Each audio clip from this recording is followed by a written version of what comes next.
우리 오늘 요한계시록 4장을 통하여서 하늘의 예배라는 제목으로 함께 말씀을 나누고자 합니다. 전에도 계속해서 말씀드렸듯이 그 당시 교회들은 많은 어려움에 처해 있다라고 하였습니다. 도미티안 황제를 신으로 숭배하지 않는다고 말도 안 되는 세금과 빨가 벗겨져 원형 경기장에서 그리스 로마의 그 신들의 음란한 스토리를 연기하는 등, 또한 사자와 싸움을 했어야 하였으며 화형을 당한 그리스도인들은 핍박을 피하기 위하여서 지하동굴로 카타콤으로 숨어 들어갔다라고 하였습니다. 또한 이 글의 기록자인 요한조차도 예수님을 증언하였다라는 이유로 반모섬에 유배되어 있는 상황 가운데서 하나님께서 요한에게 하늘의 환상을 보여주시는 장면이 오늘 이 본문인 것입니다. 우리의 삶 가운데도 많은 고난이 있기 마련입니다. 지금은 평안한 분들도 계실지도 모르겠지만 반드시 우리의 삶 가운데는 어려운 일이 찾아오게 돼 있습니다. 우리의 입술에서 감사가 사라지고 불평불만이 많아지는 시점, 영적인 침체 가운데 있을 때 주님께서 보여주시는 환상은 다른 대단한 어떠한 환상이 아니라 바로 주님이 어떠한 분이신지를 알려주시는 환상인 것입니다. 우리가 주님이 어떠한 분이신지 아는 것은 대단히 중요한 것이죠. 다니엘서 11장 32절에 보면 이러한 구절이 있습니다. 자기 하나님을 아는 백성은 강하여 용맹을 떨친다라고 말하고 있습니다.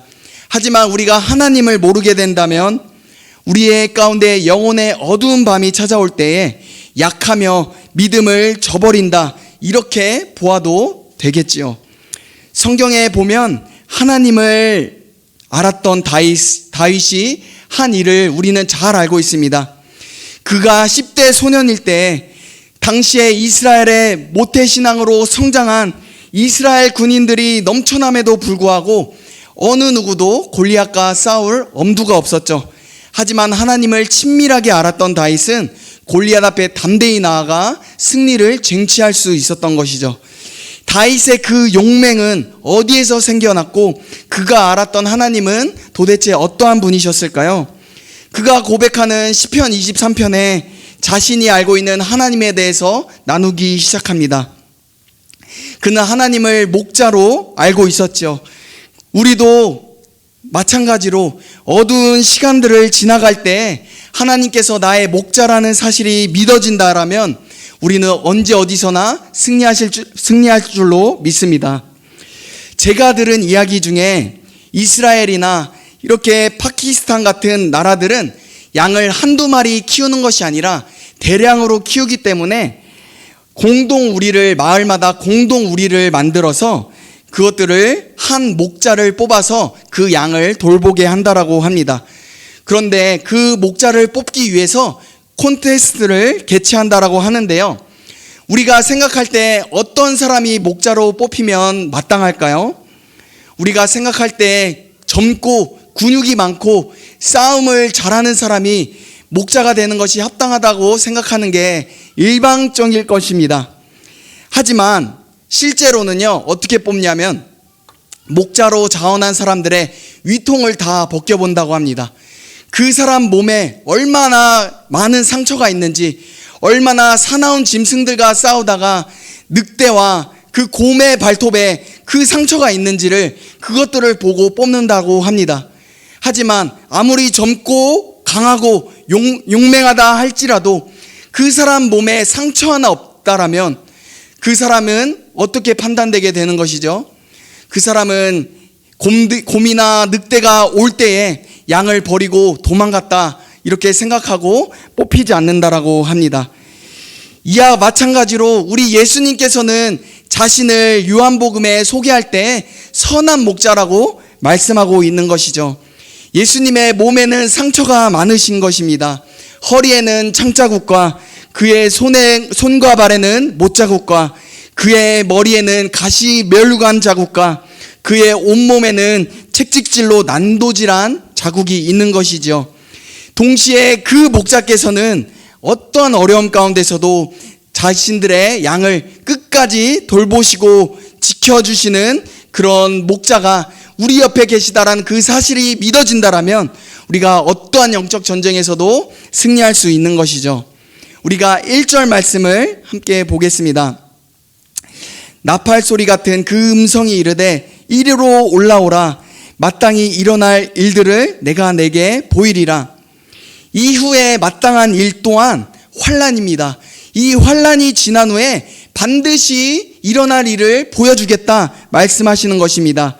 2절에 하늘 보좌에 앉으신 이는 예수님이신 거죠.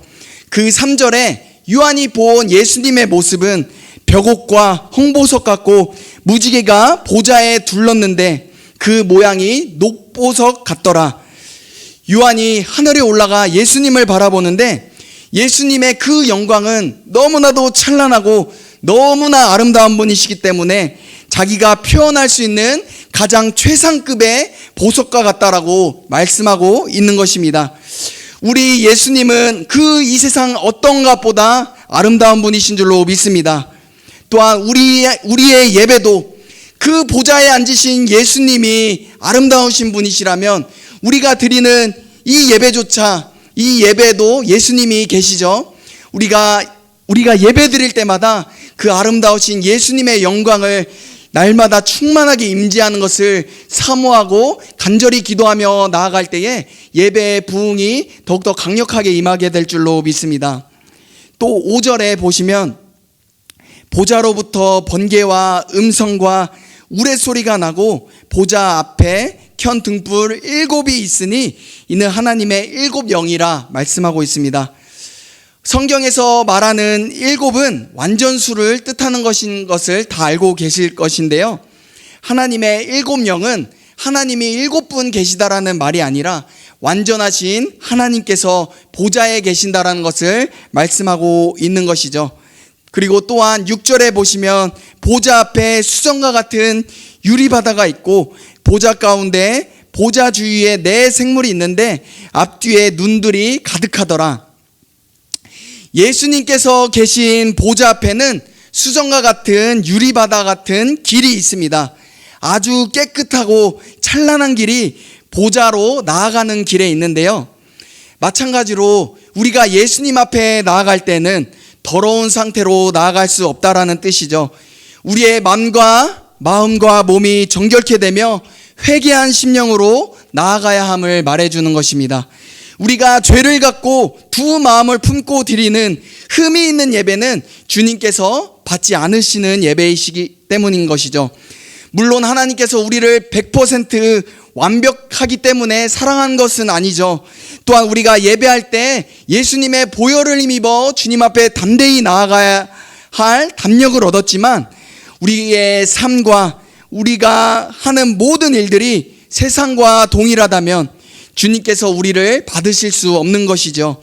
그리하여서 로마서 12장 1절은 우리가 하나님께 예배를 드릴 때 하나님께서 기뻐하시는 산 제물이 되어라 라고, 그것이 우리가 추구해야 할 영적인 예배다라고 말씀하고 있는 것이죠. 오늘 계시록 8절에 보면 천사들조차 하나님을 24시간 밤낮 쉬지 않고 찬양하는 가사는 다른 것이 아니죠. 거룩하다 거룩하다 거룩하다 24시간 365일 그러고 있다라는 것입니다. 그 거룩하신 하나님께서 우리에게 말씀하시는 것은 내가 거룩하니 너희도 거룩하라 말씀하셨기 때문에 우리가 이 세상 속에 살지만 세상과 구별되어 살아가야 될 줄로 믿습니다. 이 7절에 내생물이 나오는데요. 이 내생물은 구약 성경에서도 등장합니다. 바로 하나님의 천사들인 것이죠. 첫째 천사는 사자와 같고, 둘째 천사는 송아지 같고, 셋째는 인간, 넷째는 독수리와 같은 그런 천사입니다. 에스겔에서 이 천사가 나오는데요. 다른 점이 있다라면 에스겔에 나오는 천사는 몸뚱아리는 하나인데 얼굴이 네 방향으로, 이렇게 네 방향으로 사자, 송아지, 사람, 독수리 이렇게 있다라면 이 계시록에서 나오는 천사들은 각 개체가 4명의 천사가 따로 있는 것이죠. 그렇다고 거기 에스겔에서 나오는 천사들과 다르다 말할 수는 없을 것 같습니다. 이 천사들은 하나님의 피조물로서 밀림의 왕 사자가 상징하는 것은 하나님의 강하고 능한 힘을 상징하며, 가축의 왕 송아지를 상징하는 것은 하나님께서 아주 겸손하게 이 땅을 부지런히 섬기는 것을 보여주며, 피조물의 으뜸인 사람을 상징하는 것은 하나님께서 가장 놀라운 지혜로 이 세상을 통치하는 것을 보여주는 것이며, 하늘의 왕 독수리가 상징하는 것은 날렵하게 하나님께서 자신의 일을 수행할 때는 날렵하게 완수하는 것을 보여주는 것입니다. 이 천사는 날개가 6개가 있다라고 합니다. 그리고 그 천사의 안팎에는 눈들이 가득한데요, 이 많은 눈이 상징하는 것은 주님께서 우리의 모든 인생들을, 모든 것을 아시고 우리의 앉고 일어서는 것을 아시며 우리의 머리털도 다 세심받으며 우리를 눈동자처럼 감찰하시는 하나님에 대해서 보여주는 것입니다. 그러니 우리가 내뱉는 모든 말과 행동을 하나님께서 다 지켜보고 계시다는 그 사실을 깨닫게 될 때 우리가 우리의 잘못된 모든 행동들이 서서히 바뀌어져 가게 되는 것이죠. 우리가 아무도 없을 때 죄를 짓는 이유가 있다라면 연약하기 때문에도 있겠지만, 하나님께서 언제나 우리를 보고 계신다라는 그 사실을 자주자주 잊어버리기 때문에 우리가 죄를 짓는 것입니다. 다윗도 그러하였죠. 하나님께서 자신을 마치 안 보는 것처럼 여겼을 때 그가 죄를 짓게 된 것이었죠. 고로 신앙의 성숙함은 얼마만큼 주님의 눈을 자주 깊이 인식하는 자세에서 나온다라고 믿습니다. 주님이 보고 계신다라고 생각을 하게 되면 우리가 말을 함부로 할 수 있을까요? 우리가 함부로 행동할 수 있을까요? 우리는 늘 코람되어 주님의 눈을 의식하며 살아가는 성숙한 신앙인들 다 되시기를 축복합니다. 아멘. 또 이 계시록에 24장로들이 많이 등장하는데요, 이 4장뿐만 아니라 계시록 전반에 걸쳐 이 장로님들은 끊임없이 나옵니다. 일단 장로님들의 특징은 흰 옷을 입었다고 합니다. 그리고 금관을 쓰고 있다라고 오늘 4절에서 말씀하고 있는 것이죠. 일단 머리에 쓴 관에 대해서 나눠보고자 합니다. 이 신약이 쓰여진 이 헬라어 머리에 쓰는 관은 2단어밖에 없습니다. 첫째는 디아데마라는 단어가 있는데요, 이 디아데마는 왕들만 쓸 수 있는 그 왕관을 뜻하는 것입니다. 그 왕관은 누가 쓰죠? 왕이 쓰죠. 왕은 어떠한 자신의 노력이 아니라 대물림 받는 것이 이 왕관이라 할 수 있는 것이죠. 혈통으로 되어지는 것이죠. 왕은 만약 24장로들이 쓰고 있는 관이 디아데마로 해석하면 이 왕관은 예수님으로 해석해야 되는 것이 맞습니다. 하지만 두 번째 헬라어 단어인 스테파노스로 해석하면 이야기가 달라지는데요, 이 스테파노스란 이 관은 마라톤 선수들이나 어떤 경기자가 끝까지 포기하지 않고 승리를 쟁취하였을 때 받게 되는 그 월계관을 뜻하는 것입니다. 이 스테파노스가 쓰여진 곳은 디모데후서 4장 6절 8절에서 나오고 있는데요, 혹시 PPT 준비되어 있나요? 네, 저희 함께 6절부터 8절 함께 읽어보겠습니다. 시작. 전제와 같이 내가 벌써 부어지고 나의 떠날 시각이 가까웠도다. 나는 선한 싸움을 싸우고 나의 달려갈 길을 마치고 믿음을 지켰으니 이제 후로는 나를 위하여 의의 면류관이 예비되었으므로 주 곧 의로우신 재판장이 그 날에 내게 주실 것이며 내게만 아니라 주의 나타나심을 사모하는 모든 자에게 노니라. 아멘. 바울이 이제 자신이 순교할 날이 얼마 남지 않았을 때 말씀하고 있는 것입니다. 내가 달려갈 길을 다 마치고 끝까지 믿음을 지켰다. 그러므로 나에게 이 스테파누스가 예비되어 있는데 이 스테파누스는 나에게만 주어지는 것이 아니라 주의 나타나심을 사모하는 모든 자들에게 동일하게 받을 것이다 말씀하시는 것입니다. 나와 같이 끝까지 믿음의 경주를 한 모든 자에게 의로우신 재판장께서 이 관을 씌워주실 것이다 말씀하시는 것이죠. 그러면 우리가 이 24장로들이 쓰고 있는 관은 디아데마 왕관일까요? 아니면 끝까지 모든 고난 가운데서 끝까지 믿음을 포기하지 않고 받아낸 스테파누스일까요? 어렵나요? 어렵나요? 네. 여러분, 알고 계신데 대답 안 하는 거 다 알고 있는데요. 자, 우리 24장로가 말하는 것은 바로 구약을 대표하는 12지파, 그리고 신약을 대표하는 사도들, 구약과 신약 모든 세대 가운데 끝까지 믿음을 저버리지 않은 모든 성도들을 이야기하는 것이죠. 그러니까 우리도 24장로가 되고 싶다라면 어떻게 해야 되겠죠? 믿음을 저버리지 않고 우리 앞에 당한 이 믿음의 경주를 끝까지 해나가야 이 스테파누스를 받을 수 있는 것이죠. 이 또한 이 장로님들의 특징은 흰옷입니다. 이 흰옷이 상징하는 것이 무엇일까요?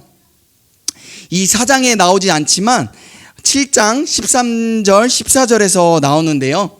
우리 혹시 있나요? 자, 우리 이것도 한번 읽어보겠습니다. 시작.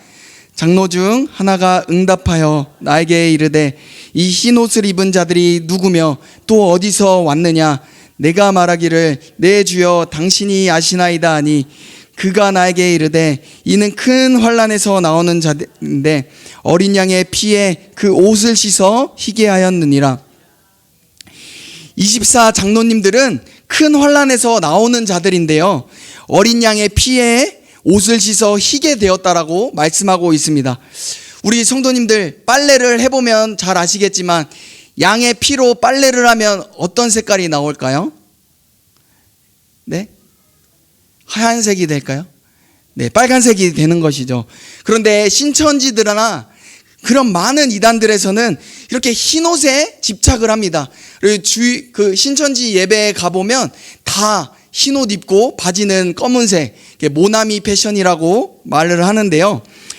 이 이단들은 요한계시록 4장까지만 받고 이 7장은 안 받나 봅니다. 네, 그거 아니라는 것을 알 수 있죠. 이 문자적인 그 흰옷을 말하는 것이 아닙니다. 자, 우리 마지막으로 우리 7장 15절에 24장로님들이 계신 곳은 하나님의 보좌 앞에서 밤낮 하나님을 섬기며 예수님께서 24장로들 위에 장막을 치고 있다라고 말씀하고 있습니다.